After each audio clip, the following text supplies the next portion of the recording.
Hey everyone, it's Crystal Neath, your intuitive tarot reader, and I'm here with your May 30th and May 31st daily tarot reading. In this reading, I'll be picking up on the overall energy for the day. Hopefully, somebody very kind will timestamp the difference between the 30th and the 31st. Sorry for the late upload. I had a bit of a Mercury retrograde yesterday that seemed to hit me out of nowhere, mixed with that Scorpio full moon energy that I thought had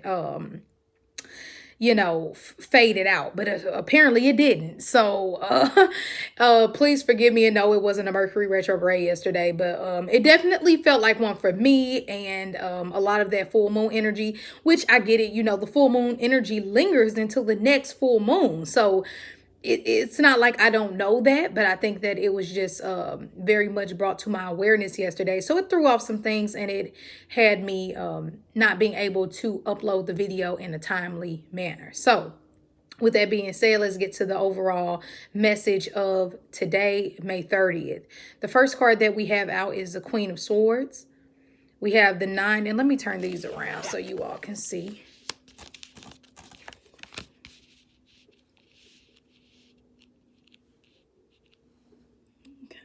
Yep, we have the Queen of Swords upright, the 8 of Coins upright, and we also have the High Priestess upright. So with that being said, this energy gives me so much about decision making and logic, but also in intuition, helping you through making those decisions that you need to today. Because whenever the Queen of Swords is around, she's asking you to be the person who asserts yourself into making the most logical decision. So I'll start here and then I'll move on to the rest of the cards as to why I said that. The Queen of Swords is this person who has made extremely confusing decisions. She's been in a place earlier in life to where she made quick decisions based off what she thought was the best idea. And it ended up not being the best idea because she didn't have all the facts at first.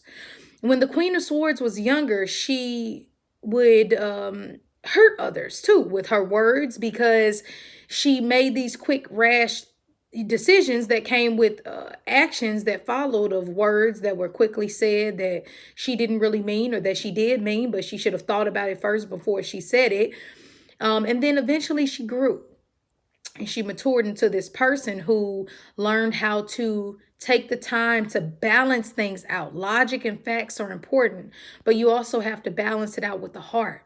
So she's got to this place to where she does make the decisions that other queens have a hard time making. She does feel the importance of intelligence and books and reading and doing what is the smartest thing to do in the long run.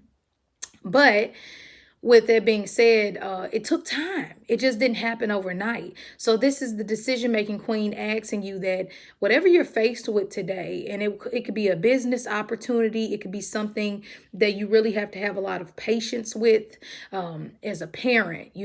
She's the type of person who is not just going to lash out because she found out her child was smoking pot. She is the type of person that is going to sit down because she logically understands that I've been there before. So instead of, extremely punishing you or hurting you physically, I'm going to pull you aside.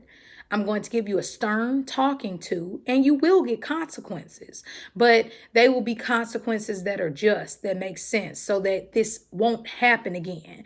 Versus, I think a lot of our old school ways of doing things caused a backlash or caused the problem to get even worse. So she's learned from that. So that is the energy of her. Logical and heartfelt decisions merged in one in order to have the best outcome. So the next card that we have out is the 8 of Coins upright. And this is the card of patience.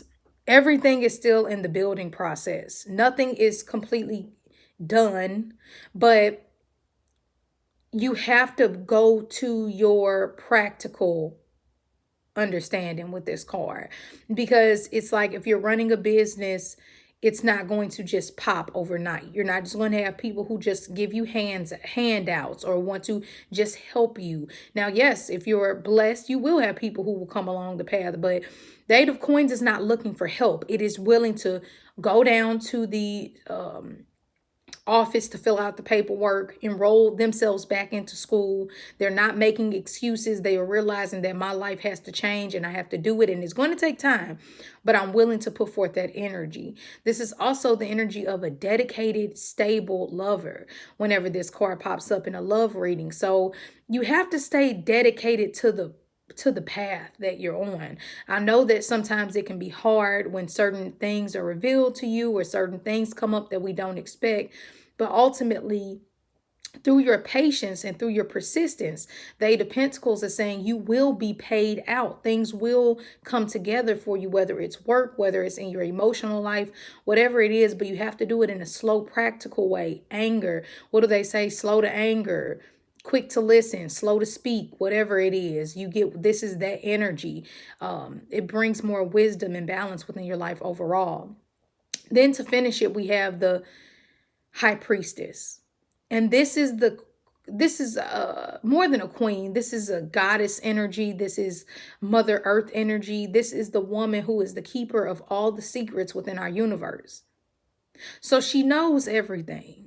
And because she knows everything, it asks you to trust your intuition. Not everything you're going to learn is going to come out of a book. Not everything that you feel spiritually is going to be validated on Google. You know, this is, sometimes it's all, I do believe a lot of our wisdom is already encoded within our DNA. And it's just a matter of unlocking those secrets or the things that we remember from past life by opening ourselves up and constantly eating the right foods and working on our spiritual life and meditating and doing things like that, crying even when you need to, because the High Priestess says that this is the all-knowing grandmother who's always watching over you in spirit and always dropping those jewels. I think a lot of the times, even in life, because the High Priestess reveals things to you that you didn't know. So I think that sometimes we can I think we always get kind of pre-warnings a lot of the times, whether it's with love, whether it's with children, whether it's within in a job, and we ignore those things. Maybe even for the sake of stability, when it's asking you to listen to that first voice. And if you listen to that first intuitive guidance that you got, you probably wouldn't have been in an even harder or harsher situation. So we have to learn that when something comes up, if something in your heart tells you to, I'm not saying be sneaky and, go through your boss's computer, but if something is telling you something is off with your boss, they're doing something sneaky, sit on it for a while. You just don't rashly jump into it. Then put the logic with it. This has been happening and this has been happening. And also this, what does this mean? Okay, let me do a little research, and then boom. Everything that you need to know will be revealed to you in time. So that's what this energy is all about. Trusting your instincts, connecting to your ancestors, asking for their help and assistance through this life. And also patting yourself on the back. We are doing the best that we can every day. Okay, so that's the overall message for the 30th. Now I'm going to go ahead and put those cards back. And I'm going to pull the cards for May 31st. Oh, by the way, happy birthday to my mother today. Oh, I still haven't called her. I have to call her. But yes, I love that woman. Gemini mom and Gemini daddy. Can you believe that? You can imagine how my childhood was. Very interesting. Okay. Let's look into, oop, we got cards flying out. Hold on. Oh, what is this? What is this? What is this? Six of Pentacles. I couldn't tell if it was upright or reversed. So we're just going to sit that there. There's the first card out. Overall energy for May 31st.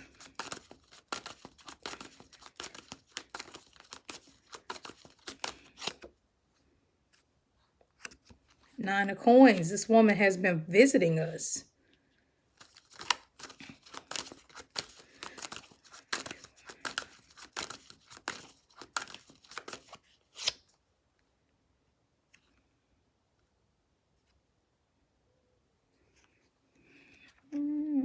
Okay, and then this is in reverse.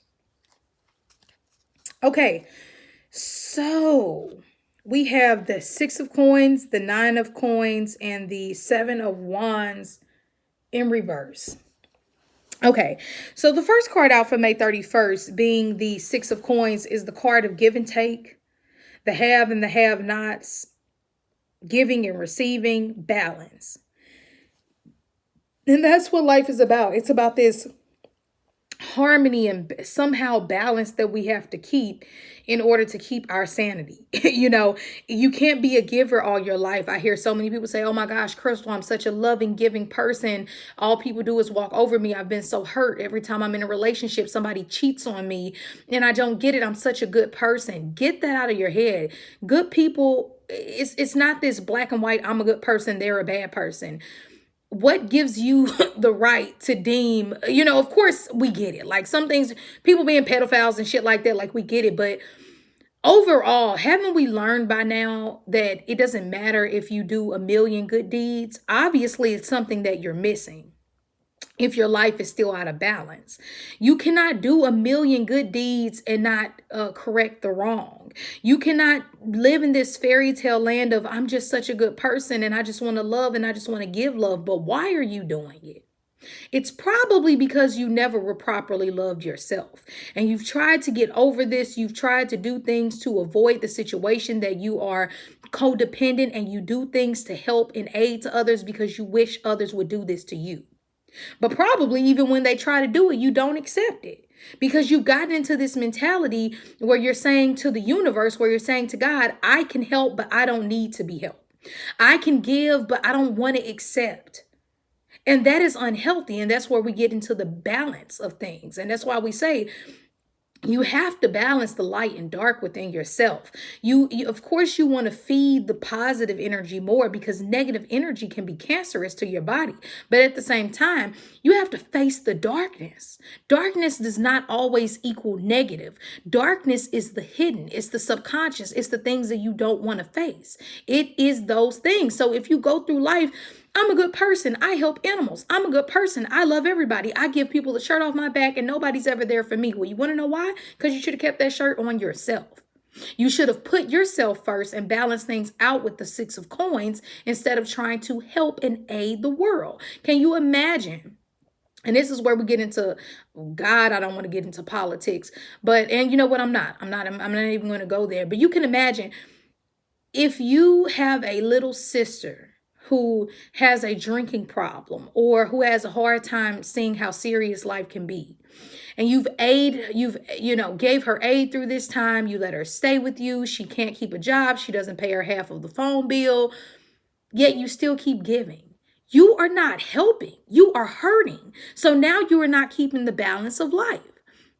You are not balancing things out the way that they need to. You are causing more hurt than help. You are becoming a crutch in a negative way. So please keep in mind, you all, the universe does not care about how many handouts you give if you're not allowing the energy to be given back to you. If you do not stop and say, you know what, instead of giving my last $20 to this person, I have to keep at least 10 for myself. Or maybe they need to learn the hard way this time and I need to say no. Because when you don't put yourself first in life, you will suffer and you will have issues. I always used to say selfishness and selflessness, selfish people and selfless people can end up in the same boat of misery. And you want to know why? Because they give too much and they never balance it out. One person is being so selfish, they're using everybody, and the other person is being so selfless. They need to merge and balance, okay? Sometimes you have to be selfish. And a lot of the times, a lot of us spiritual people and light workers, we forget that. And that's one of the hardest lessons we have to learn, okay? Now, granted, on a more practical level, this is saying that if you ask for help today, you will receive it. Okay, all right. Let's move on to the next card. We have the 9 of coins. And the 9 of coins is the card of self-sufficiency, prosperity, abundance, money flow. This woman has everything, okay? But what we don't realize is, and Infinite Water talks about this a lot. We think that money equals evil. We think that people who are financially wealthy are evil. That is not the truth. Now, of course, I'm not going to get into the 1%, but let's just speak in general. A person who lives in a nice neighborhood, makes all this money, we instantly, a lot of the times in society, we evil. They're evil. Money is the root of all evil, and you wonder why you're constantly in poverty. You cannot think like that. You have to think of um things in energy and frequency, not in sometimes the ways that we were taught to think of. Because if you keep thinking like that, it's going to keep showing that to be true. And you're going to keep hating on that person who has everything that they want while you lack, instead of understanding I deserve it just like them. So why would I hate? If anything, I'm happy. I'm going to study from those people who were successful. I'm going to look at those individuals who were in situations like me and bodied it and came out on top. This is the self-sufficiency card. This woman has put in the work in order to get to where she is, regardless of how you see fit. So it's asking you to, really take care of yourself for one, but also keep that in mind. Build your wealth. Put yourself in a position to where you are comfortable, and it will come your way. Now, with the Seven of Wands, it doesn't come with you needing to compete with anybody. It doesn't come with you being, letting people talk to you any kind of way. Constantly being in a position to where you feel like the world is coming against you. You cannot fight off these things. You can't keep up the stamina. Life is about constantly going and staying at a place to where even if you're down for a moment, you get back up and you fight even harder. It doesn't come with, sissying out and just saying, oh, screw everything. It never fixes anything. We know this. So the Seven of Wands is saying, in one sense, don't compete with others. No. Compete with the person you were yesterday to be a better individual and to learn from your mistakes. And don't let the weight of the world get the best of you. You have so many victories. Don't let the obstacles get the best of you and you forget how much and how far you came, okay? Really what I'm saying for today should be a good money day. If any of you are freelance people or working commission jobs or anything like that, this is amazing energy for that. So I hope that these messages helped you all. If you ever need to get a private reading with me, you can always do so by emailing me at crystalneath@gmail.com. And I will talk to you tomorrow.